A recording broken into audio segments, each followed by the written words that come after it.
analysts are no longer mincing their words when it comes to Australia's capital city housing market. The bubble is overextended, and homeowners could have a rough few years ahead. In a note on Friday, investment firm Credit Lyonnais Securities Asia (CLSA) said issues of affordability and household debt were overextending Australia's real estate bubble, which is being held aloft by foreign capital, with tightening bank lending standards the likely catalyst for a correction.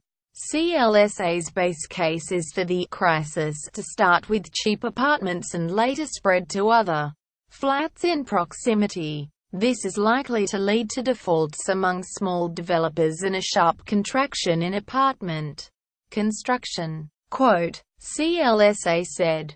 However, it is unlikely to result in sharp price declines in other regions.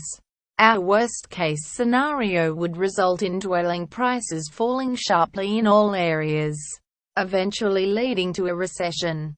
Our forecast is based on a scenario where over the next few years, we will see a number of apartment buildings struggle to achieve reasonable levels of settlement, leading some small, private developers into receivership. This will expand into surrounding apartment buildings.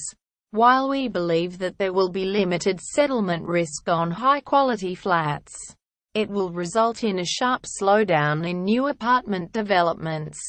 Single-family housing will experience the more modest slowdown, in line with previous cycles.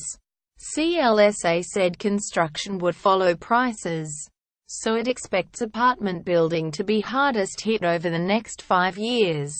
Our worst-case scenario would see falling apartment prices in specific areas, expanding into other regions and impacting house prices.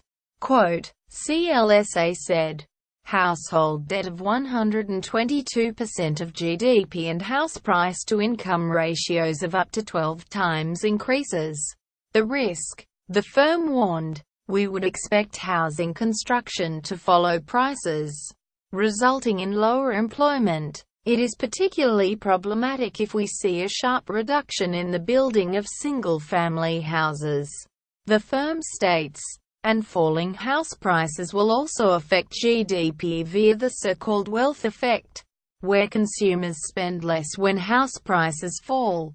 This scenario would result in dwelling prices falling sharply in all areas, eventually leading to a recession. In February, CLSA cut its apartment forecasts due to concerns around ongoing bank tightening and China's crackdown on foreign capital outflows. The squeeze from lenders continues, albeit recent actions indicate it is highly targeted towards foreign investors and apartment-focused lending. Quote, CLSA said, regulation aimed at foreign buyers, and we expect more to come, will also create an impact. While there has been an official crackdown on capital leaving China, it appears to be less of a constraint than we thought 12 months ago. Commonwealth Bank and developers Lend-Lease and Mirvac Group would be most affected by the downturn, with the other three big banks and construction firms including Boral, CSR and Stockland less exposed. Frank.Chung at news.com.au